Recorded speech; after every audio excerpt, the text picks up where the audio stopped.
Salut tout le monde, ici Ludivine pour la vidéo numéro 8 du défi 31 vidéos en 31 jours.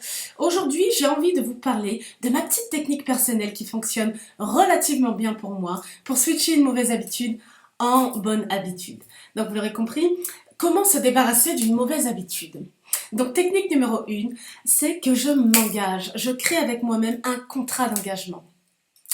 Au moins pour 21 jours, parce que vous savez, les neuropsychiatres, les experts de notre cerveau ont établi une étude qui montre que pour se débarrasser, pour mettre en place une nouvelle habitude, il faut entre 21 jours et 66 jours pour que cette nouvelle habitude vienne s'implémenter dans le cours de votre vie.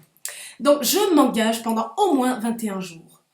Deuxième technique, je remplace ma mauvaise habitude par une bonne. Vous savez, comme je vous ai déjà dit, la nature a horreur du vide.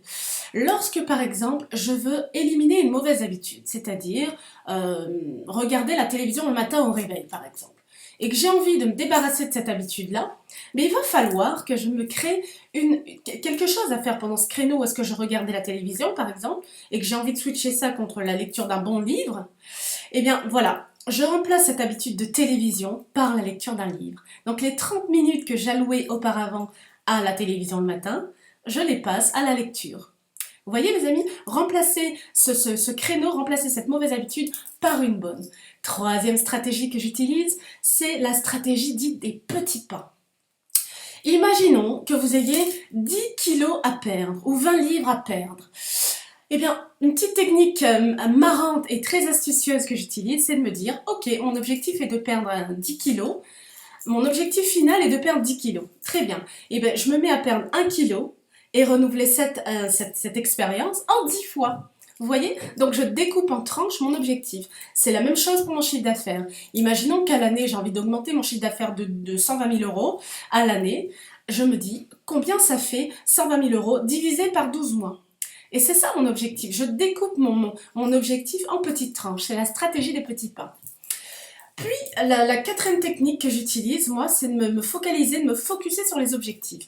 Qu'est-ce que ça va m'apporter d'améliorer mon chiffre d'affaires? Qu'est-ce que ça va m'apporter de positif de perdre 10 kilos? Qu'est-ce que ça va m'apporter de positif en faisant du sport à tous les matins? Qu'est-ce que ça va m'apporter de positif? Vous voyez, qu'est-ce que ça va m'apporter de positif? Quels sont les bénéfices collatéraux que j'aurai à remplacer ma mauvaise habitude par une bonne habitude? Et la cinquième clé que j'ai envie de vous donner, et non des moindres, c'est la visualisation. Je vous ai déjà parlé de la visualisation parce que pour moi c'est un exercice de préparation mentale absolument splendide, puisqu'il conditionne votre chimie intérieure à réussir à réaliser votre objectif. Lorsque vous visualisez votre objectif, allez, l'augmentation de votre chiffre d'affaires de 120 000 euros annuels.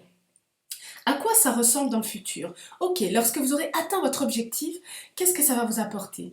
Et vous visualisez. Et pendant que vous êtes en train de visualiser, vous mobilisez vos sens. Vous mobilisez votre accès sensoriel visuel. Qu'est-ce que je vois lorsque j'ai atteint mon objectif? Qu'est-ce que m'en vais ressentir quand j'aurai atteint mon objectif? Quelles sont les voix que j'entends? Vous voyez un petit peu où est-ce que je veux en revenir? Mobilisez lors de la visualisation tous vos sens à l'intérieur. Ça va vous donner du sens et ça va vous aider à mettre en place les projets et les différentes actions pour y arriver. Et ensuite, un petit bonus, toujours j'aime bien vous offrir un petit bonus, c'est d'en parler à un ami ou à votre mari ou à votre femme, en quelqu'un en qui vous avez confiance. Pourquoi? Parce que ça vient booster la clé numéro 1, ça vient booster votre engagement. De parler à quelqu'un, ça vous engage, puisque la personne va venir vous challenger. Encore faut-il que cette personne soit sincère et qu'elle vous accompagne de manière écologique pour vous. Voilà, mais je vous fais confiance pour ce faire, de trouver la personne avec qui vous pourrez vous engager dans l'atteinte de vos objectifs. Voilà mes amis, je vous dis à demain pour la vidéo numéro 9. Je vous souhaite une sublime journée et n'oubliez pas, si cette vidéo vous a plu, si pour vous elle a de la valeur, donnez au suivant, partagez. Ciao tout le monde.